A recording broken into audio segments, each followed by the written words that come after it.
ဒါကတော့မလုံးလန့်ပါအသက်20စင်ကာပူနိုင်ငံသားမြန်မာငွေ68.9 ဘီလီယံကျပ်နဲ့ညီမျှတဲ့ Bitcoin ပေါင်း4064 coin ကိုညတွင်ချင်းဖောက်ခိုးသွားခဲ့သူပါ US history ရဲ့အကြီးမားဆုံး heist ဖြစ်ပြီးတော့လူတဦးတည်းပိုင်တဲ့ Bitcoin ပေါင်း4064 coin ကိုဖောက်ခိုးသွားခဲ့တာပါဒီ Bitcoin တွေသူတို့လက်ထဲရောက်သွားတာနဲ့ဇိမ်ခံတယ်ဆိုတာဘာလဲဆိုတော့သူတို့ကပြသွားတာပါ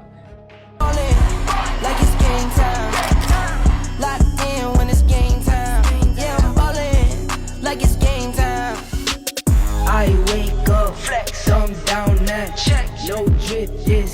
tell me run it, no sleep, no, might crash, might,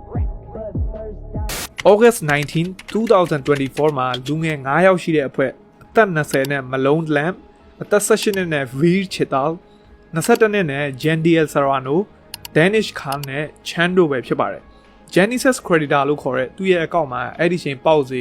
$130 million တန်တဲ့ Bitcoin တွေညတွင်ချင်းဖျောက်ခံရတော့မယ်ဆိုတော့ပိုင်ရှင်ကိုယ်တိုင်လည်းမတွေးမိပါဘူးဒါပေမဲ့သူတို့ဘယ်လိုများလုပ်နိုင်ခဲ့ရလဲ coding skill programming skill တွေများအရန်ကောင်းနေလို့လားမဟုတ်ပါဘူးပြောရရင်ဒီထက်တောင်ရိုးရှင်းပါတယ်ဒီလူငယ်တွေကလူတွေရဲ့ basic human nature ကိုလက်ကစားနိုင်ခဲ့တာပါဒါတွေအားလုံးက Google support ကနေလာတဲ့ phone call တစ်ခုကနေပဲစခဲ့တာပါဒါမဲ့ဒါ Google support ကတကယ်ဆက်သွယ်ခဲ့တာမဟုတ်ဘူး spoof number လို့ခေါ်တဲ့ fake number နဲ့ Veer Chital ဖုန်းခေါ်ပြီးတော့ BTC ပိုင်ရှင်ကိုသူ့ Google account hack လုပ်ထားခင်ရပြီဆိုပြီးအရင်ပြောတယ်ဒီလိုမာယုံတဲ့သတင်းအချက်လက်တွေနဲ့အချိန်မရှိတော့ဘူးခင်ဗျမမြန်ပြင်မရမယ်ဆိုပြီးတော့သားကောင်ရဲ့ Gmail နဲ့ iCloud ထဲကိုအရင်ဆုံးသူတို့ရအောင်ဝင်တယ်နောက်ထပ် call တစ်ခုကိုအဖွဲ့ဝင်နောက်တစ်ယောက်ဖြစ်တဲ့ Jandiel Serrano ကခေါ်တယ်သူ့ကိုသူ Gemini support ကပါလို့မိတ်ဆက်ပါတယ်Gemini support ဆိုတာတော့ခိုးခံရတဲ့သူသုံးတဲ့ crypto exchange ပဲဖြစ်ပါတယ်။ပိုင်ရှင်ကိုသူ့အကောင့်ဟာ hack လုပ်ထားခံရပြီးခိုးဖောက်ဝင်ရောက်ခံရပြီးလို့ရအောင်အရင်ဆုံးလက်ကစားတယ်။ pressure တွေရဲ့အောက်မှာပိုင်ရှင်ကိုလက်ကစားပြီးမမြန်လုံးမရမယ်လို့ပြောတော့ဒီပိုင်ရှင်ကသူ့ရဲ့ 2FA two factor authentication setting ကို reset လုပ်လိုက်တော့လူငယ်အဖွဲ့က Gemini account တွေကိုဝင်ခွင့်ရသွားခဲ့ပါတယ်။ funds တွေကို compromise wallet ထဲကိုရွှေ့တယ်ပြောရရင်တင်းအကောင့်ကိုတယောက်က hack လုပ်ပြီးတင်းလက်ထဲက crypto ကိုခိုးယူနိုင်တဲ့အခြေအနေထိရောက်သွားတာပေါ့ပြီးတာနဲ့သူတို့တွေက AnyDex လို့ခေါ်တဲ့ screen share လို့ရတဲ့ app ကိုသုံးဖို့ပြန်ပြီးတောင်းခံလာတယ်ပိုင်ရှင်ရဲ့အကောင့်ကိုလုံခြုံလုပ်ပေးဖို့ပြောပြီးတော့မှဒီ AnyDex ကိုသူတို့ download လုပ်စေရနဲ့သူတို့ပိုင်ရှင်ရဲ့ screen ကို full access လုံးဝထိန်းချုပ်မှုအပြည့်အဝသူတို့ရအောင်လုပ်နိုင်ခဲ့ပါတယ်ပြီးတာနဲ့ click တစ်ချက်နှစ်ချက်လောက်ထောက်လိုက်တာနဲ့ BTC 4064 coin ကသူတို့အကောင့်တွေကိုရောက်လာခဲ့ပါတယ် No way. No f***ing way. I see it, bro. It's on the blockchain. It's on the blockchain, bro. No way. Oh my god! Oh my god! ဒါကတော့သူတို့ရဲ့ private video call မှာ4064 Bitcoin ဝင်လာတဲ့ video ကိုသူတို့ reaction လုပ်ထားတဲ့ video clip ပဲဖြစ်ပါတယ်ဘလို့များသူတို့ကဒီ scam ကိုလုပ်နိုင်ခဲ့ရလဲဒီလောက်ပိုင်ဆိုင်မှုရှိတဲ့ပိုင်ရှင်ကဒီလောက်လွယ်လွယ်ကူကူနဲ့ဘလို့အလိန်ခံရတာလဲပြီးရင်ဒီလိုဖြစ်မှုကြီးကိုသူတို့တွေကဘာလို့ screen recording လုပ်ခဲ့ရလဲဒီမေးခွန်းတွေရဲ့အဖြေကိုဘယ်သူမှအမှန်ကန်ဆုံးမဖြေပေးနိုင်ပါဘူးဒါပေမဲ့တေးကြတာတစ်ခုကတော့ဒီပတ်စံတွေအားလုံးကလူငယ်တွေရဲ့လက်ထဲကိုရောက်သွားခဲ့ပါပြီဒါပေမဲ့အလောက်ကမပြီးသေးဘူးဆိုတော့သူတို့သိတယ် BTC တွေကိုအပေါ်ကလူတွေခြေရခံဖို့ခန့်အောင်သူတို့က BTC တွေကိုအကောင့်တွေအများကြီးခွဲပြီးတော့ exchange 15ခုစီကိုခွဲပြီးပို့တယ်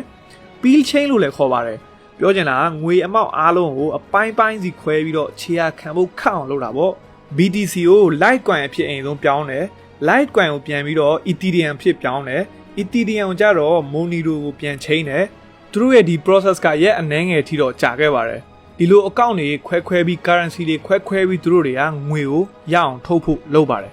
ပြီးတာနဲ့သူတို့ရဲ့ Telegram group မှာ Louis Vuitton, Givenchy, Philippe Plein လို့ခေါ်တဲ့ဒီလို brand တွေမှာသုံးဖြုံးဖို့စီစဉ်တာပေါ့၄ယောက်ကအပြောက်နေပြီး low key နေမယ်အေးအေးဆေးဆေးသုံးဖြုံးဖို့စဉ်းစားနေတဲ့အချိန်တစ်ယောက်ကလုံးဝစိတ်မထိန်နိုင်ခဲ့ပါဘူးအဲ့ဒါတော့မလုံးလန့်ပဲဖြစ်ပါတယ် like it's game time. Locked in when it's game time. Yeah, I'm ballin'. LA မှာ base ချပြီးတော့အမှန်ကန် luxury အပြည့်နဲ့နေတဲ့ night club ဆိုတာတော့သူ့ရဲ့ဒုတိယအိမ်လိုတောင်ဖြစ်လာခဲ့ပါတယ်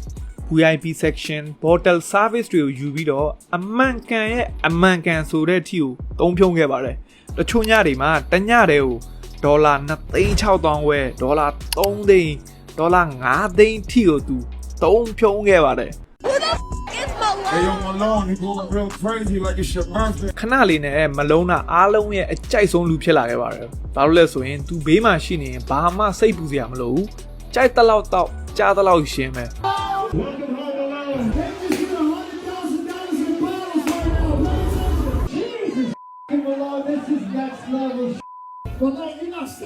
။ DJ သမားတယောက်ကိုဆိုရင်6လီတာ bottle Golden Ace of Spades champagne ကိုလက်ဆောင်ပေးခဲ့တယ်။အဲ့ဒါဒေါ်လာ2000ခွဲကနေဒေါ်လာ6000လောက်တန်တယ်လို့သိရတယ်။ဒါပေမဲ့ LA မှာခဲတာအဲ့လောက်အားမရသေးဘူးပေါ့။ဒီလောက် Bitcoin တွေရှိနေတယ်ဆိုတော့ပိုပြီးလိုချင်လာတယ် attention တွေပိုလိုချင်လာတယ်ပိုပြီး luxury ဆန်ချင်တယ်။ तू ဘာလုပ်လဲ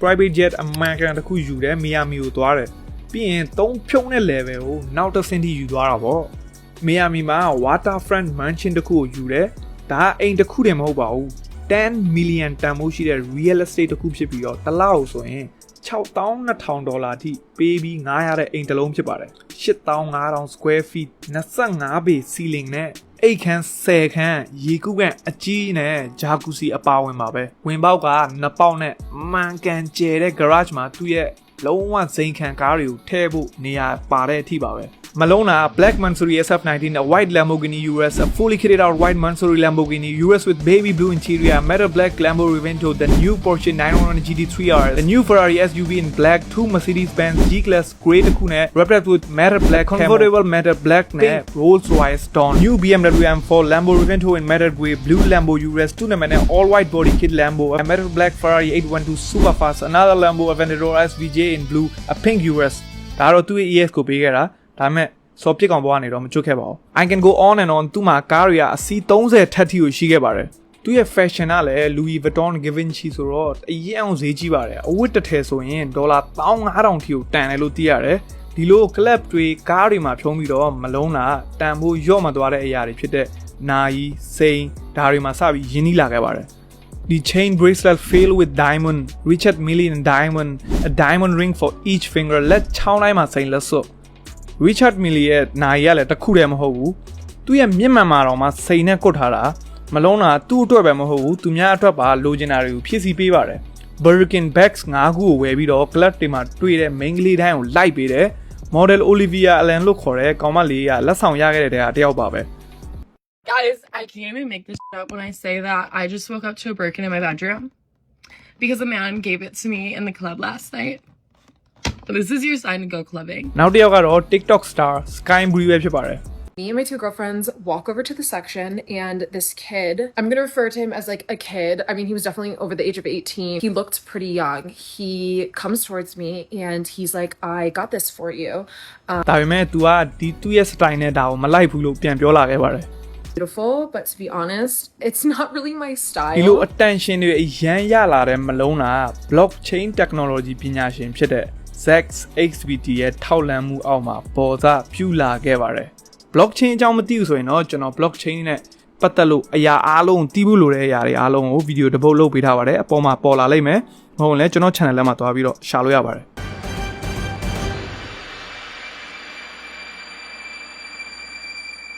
မလုံးထင်တာသူ့ကိုဘယ်သူမှမလောက်ခတ်နိုင်တော့ဘူးဒါပေမဲ့ law enforcement team နဲ့ blockchain ပညာရှင် Zack XTB တို့ကသူ့ကိုဖမ်းဖို့အစင်သင့်နီးရွာကိုဖြစ်နေခဲ့ပါပြီ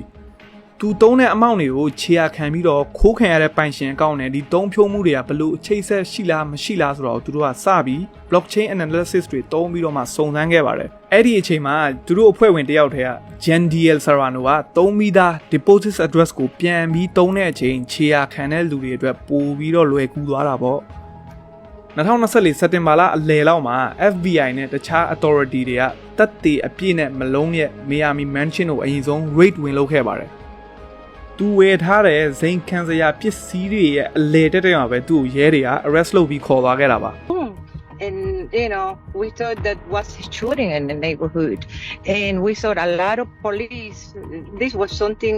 that never happened in this neighborhood. Most of the time was a lot of party. It was party because I can hear from my house the music. ဘယင်တပားလို့ခဏတစ်ဖြုတ်နေခဲ့တဲ့မလုံးတာလက်ထိတ်ခတ်ခံရပြီးအခုဆိုရင်ဖန်စီခေါ်ဆောင်သွားတာခံရပါပြီအဲ့ဒီအချိန်မှာပဲပေါ်ကလူတွေက9 million တန်ဖိုးရှိတဲ့ငွေတွေကိုသိမ်းနိုင်ခဲ့တယ်ဒေါ်လာ9သိန်းကိုပိုင်ရှင်စီချက်ချင်းလွှဲပေးတယ်ဘလို့ပဲဖြစ်တော်တော်များတဲ့ပမာဏတစ်ခုကသူတို့ရဲ့ wallet ထဲမှာပဲရှိနေတုံးပါ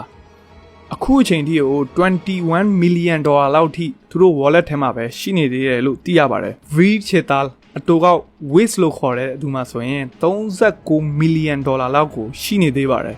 ထပ်ပြီးတော့မလုံးရဲ့ wallet နောက်တစ်ခုမှာ$4 million လည်းရှိနေသေးတယ်သူဝယ်ထားတဲ့ဇိမ်ခံကားတွေကိုတော့ရုပ်သိမ်းပြီးတော့လေလံတင်ရောင်းရုံပဲရှိတာပေါ့ရတဲ့ပတ်စံတချို့အပိုင်းကိုပိုင်ရှင်ကိုပေးတယ်တချို့အပိုင်းကိုကြတော့သူတို့စုံစမ်းတဲ့အချိန်ကုန်ကြငွေတွေအဖြစ်သူတို့သုံးကြတာပေါ့ပိုင်ရှင်ကတော့သူပိုင်ဆိုင်မှုရဲ့90%ကနေ65%ထိပဲပြန်နိုင်ခဲ့တယ်လို့သိရခဲ့ပါတယ်မလုံးသုံးခဲ့တဲ့စိန်တွေနာယီတွေရဲ့တန်ဖိုးကတော့အဲ့လောက်ထိမကျသွားဘူးပြန်ပြီးတော့ဈေးကောင်းကောင်းတစ်ခုနဲ့ပြန်အောင်လို့ရတယ်ဒါပေမဲ့သူဝယ်ခဲ့တဲ့ကားအဝတ်အစားသူသုံးခဲ့တဲ့ club မှာဒီလောက်သုံးခဲ့တဲ့ပတ်စံတွေကတော့ဒါကတော့ဘလို့မှပြန်မရနိုင်တော့ဘူးပေါ့ဒီဖြစ်ရကခိုးဖောက်မှုတစ်ခုစိန်ခံမှုအပြည့်အဝနဲ့နေခဲ့တဲ့ဘဝပုံစံတစ်ခုပဲမဟုတ်ပါဘူးဒါကလောဘကပေးတဲ့သင်ခန်းစာကိုပိုင်ရှာမထားတဲ့ပတ်စံကိုကဘာကြီးစီကြွားဝါထုတ်ပြမှုလုပ်ရင်လည်းဘလောက်မြင်မြန်ကိုဘဝ crash ဖြစ်သွားလဲဆိုတာကိုပြသွားခဲ့တဲ့သက်သေတစ်ခုပဲဖြစ်ပါတယ်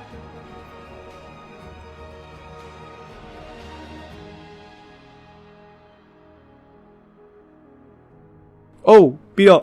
Olivia ဆိုတဲ့ model လို့မမိသေးလားသူကမလုံးဖမ်းခံရပြီးတော့ police အဝတ်နဲ့သူ့ရဲ့လက်ဆောင်ကို TikTok မှာထပ်ပြီးကစားလိုက်ပါသေးတယ်